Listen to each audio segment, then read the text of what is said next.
ढोलपुर नामक गांव में एक मुकेश नाम का मोची अपनी पत्नी नीलम के साथ रहता था। वो लोगों के जूते चप्पल सीकर ही अपने घर का खर्च चलाया करता था। एक समय की बात है। अजी सुनते हो, तुम कभी भी मुझे कुछ नहीं दिलाते हो।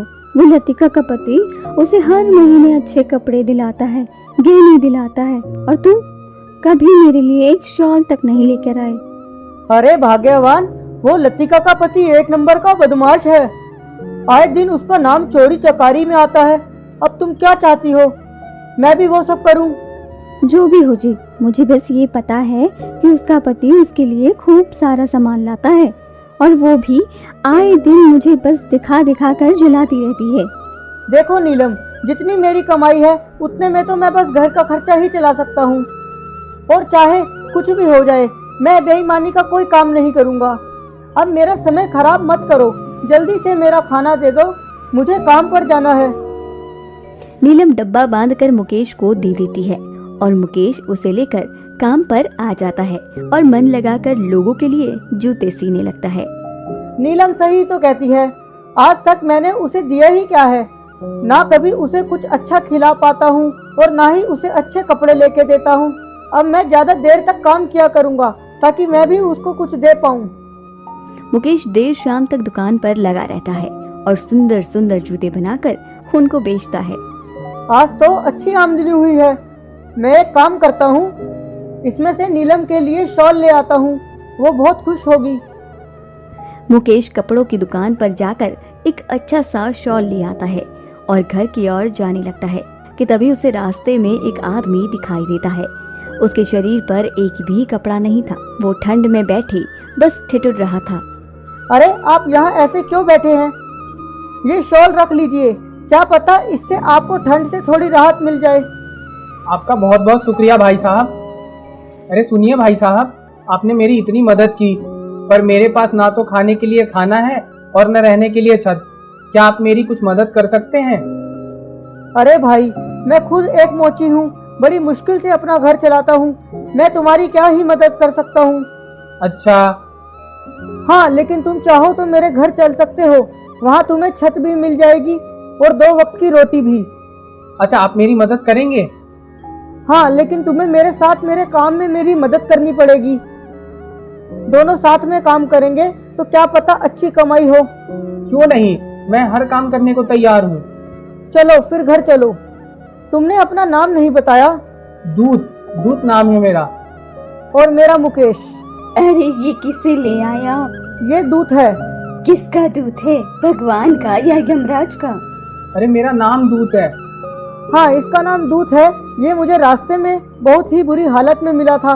बेचारे के पास ना खाने को कुछ है और ना रहने को छत। ओ मेरे पति, तुम इतने दानवीर क्यों बन जाते हो? हमारे पास अपने खर्च के लिए तो पैसे हैं नहीं, और तुम पता नहीं कहां से सड़क से इसे उठा लाए। अरे नीलम, पर ये काम करेगा ना हमारे साथ तो अपना भी खर्चा निकाल ही लेगा। जो करना है करो, चलानी तो तुम्हें अपनी ही है। इतना कहकर नीलम वहाँ से चली जाती है और दूत उसकी पत्नी के गुस्से को देखकर जोर जोर से हंसने लगता है। अरे क्या हुआ तुम्हें? तुम क्यों खिलखिला रहे हो? कुछ नहीं भाई साहब, वक्त आने पर मैं आपको ये जरूर बताऊंगा। मुकेश दूत को खाना देता है और दोनों खाना खाकर सो जाते हैं। और अगली सुबह मुकेश दूत को मोची का सारा काम सिखाता है। इसकी सिलाई यहाँ से ऐसा होगा, ऐसे सिलाई करोगे तो जूता जल्दी नहीं फटेगा और ज्यादा दिन तक चलेगा।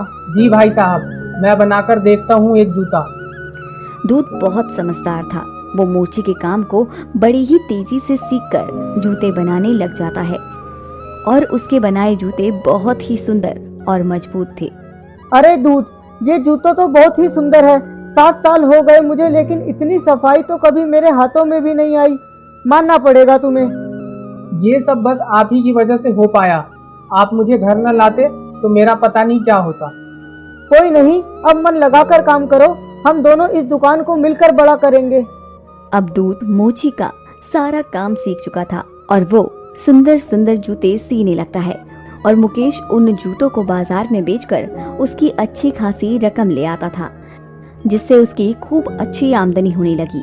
ऐसा करते करते मुकेश की दुकान के जूते पूरे गांव में प्रसिद्ध हो गए और मुकेश देखते ही देखते खूब अमीर होता चला गया। अब हर कोई उसी की दुकान से जूते लेना चाहता था और एक दिन मुकेश की दुकान पर नगर के राजा के कुछ सैनिक आए। यहाँ मुकेश के जूतों की दुकान कहाँ है? मैं ही मुकेश हूँ, बताइए क्या काम है। राजा साहब ने तुम्हारे दुकान के बने जूतों की खूब तारीफ सुनी है और वो चाहते हैं कि उनके लिए यहीं से चाम के जूते सिए जाएं। अरे क्यों नहीं। ये लो चाम, ये बहुत ही कीमती चाम है जिसे हमारे राजा ने शहर से मंगवाया है, इसलिए इस चाम के जूते ही बनाना, चप्पल नहीं। जी बिल्कुल हजूर, इस चाम के मैं जूते ही बनवा दूंगा। और हाँ, हमें ये जूते कल दिन तक ही चाहिए। राजा साहब को कल शाम को शहर घूमने जाना है, तो वो इस चाम के बने जूते पहनकर ही शहर जाना चाहते हैं। ठीक है मालिक, कल शाम तक आपको इस चाम के जूते मिल जाएंगे। इतना कहकर सैनिक वहां से चले जाते हैं और मुकेश दूत से, दूत ये लो चाम, ये चाम नगर के राजा साहब ने भिजवाया है।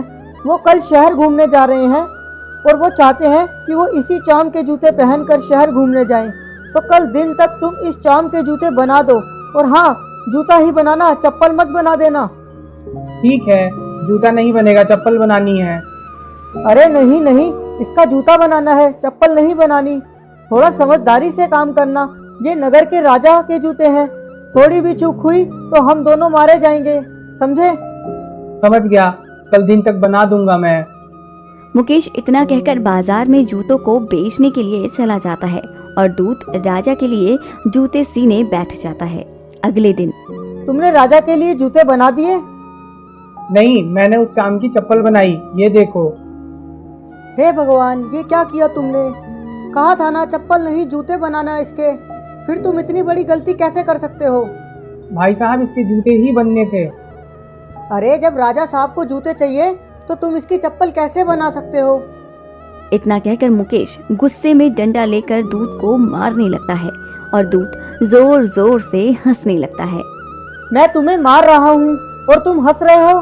तुम्हारी इस गलती के लिए हमारी जान तक जा सकती है। मुकेश दूत से बात कर ही रहा था कि तभी राजा के सैनिक मुकेश की दुकान के बाहर आ जाते हैं। अरे वो जूते तैयार हो गए? अरे आप तो दिन में आने वाले थे, इतनी जल्दी आ गए? हाँ, वो राजा साहब का देहांत हो गया है, तो उस चाम के जूते नहीं चप्पल बना देना, मैं दिन में आकर ले जाऊंगा। क्या राजा साहब का देहांत हो गया? हाँ, और उनके यहाँ ये प्रथा है कि अंतिम विदाई पर 100 को चाम की चप्पल पहनाई जाती है, तो इसलिए उस चाम की चप्पल सी देना। चप्पल? हाँ, उस चाम की चप्पल तो तैयार है, आप चाहें तो अभी ले जाएं। तैयार है?